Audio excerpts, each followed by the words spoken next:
Earlier this week, the Yankees announced that Jay Bell would serve as manager of the Triple-A Scranton, Wilkes-Barre RailRiders.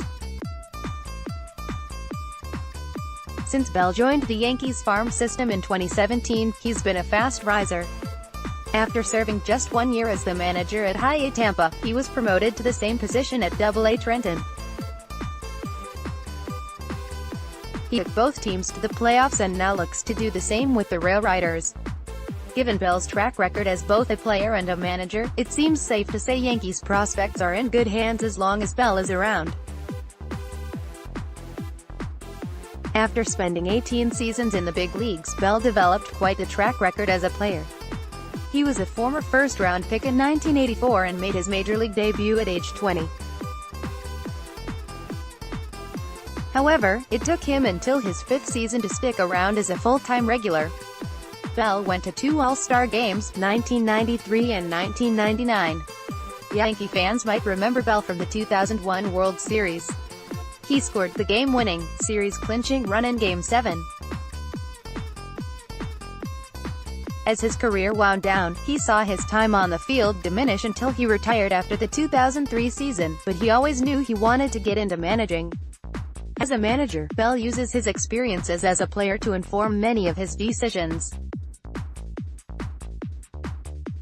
In the RailRiders press release, Bell said this of his managerial experience: "When it comes down to it, not one thing I can teach is an original thought. It's all plagiarized. I have a tremendous respect for Hall of Famer Alan Trammell. I learned from him and he learned from the generation prior, who learned from the players before that. It's all part of what we learn and we will use that to help build major league caliber players." Although that quote might make it seem like Bell could be more inclined to take an old-school approach to the game, that isn't altogether true. Bell has been noted to be keen on analytics as well. It's important to remember Gary Denbo, the former Yankees vice president of player development and the person who was an integral piece in revamping the Yankees system in recent years, initially gave Bell the job managing in High-A.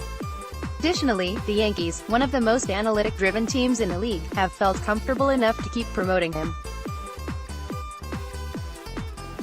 In the dugout and as the head of a team, Bell has quickly shown that he has what it takes to work well with a talented clubhouse.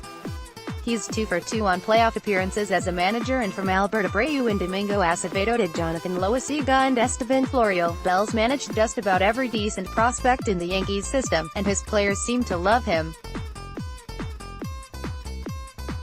After it was announced that Bell would take over as the Triple-A manager, former Yankee prospects Erik Swanson and Josh Rogers both raved about the hire. Here's Swanson's tweet: "You mean this, Erik Swanson, at Erik Swanson 03, January 24, 2019. Similarly, Rogers called Bell his favorite manager ever. He told Scranton beat writer DJ Eberly, he's been around the game a long time. He knows how to relate to young guys like us. It's a privilege to have played for him and I'm excited for him for that opportunity as well." Given Bell's experience as both a player and a manager, few other people could be better suited to lead the RailRiders this season. Bell was a highly drafted pick that initially struggled in the big leagues but ultimately found quite a lot of success. The first half of that statement seems like it could fit the narrative around Greg Bird, Clint Frazier, Tyler Wade, and Chance Adams, a couple of players seemingly destined for Triple-A at some point this year. As a manager, Bell has seemed to really connect with and get the most out of his players. He'll continue to develop those pre-existing relationships as his former players continue to rise in the system. With Jay Bell at the helm, the Yankees farm system is in good hands.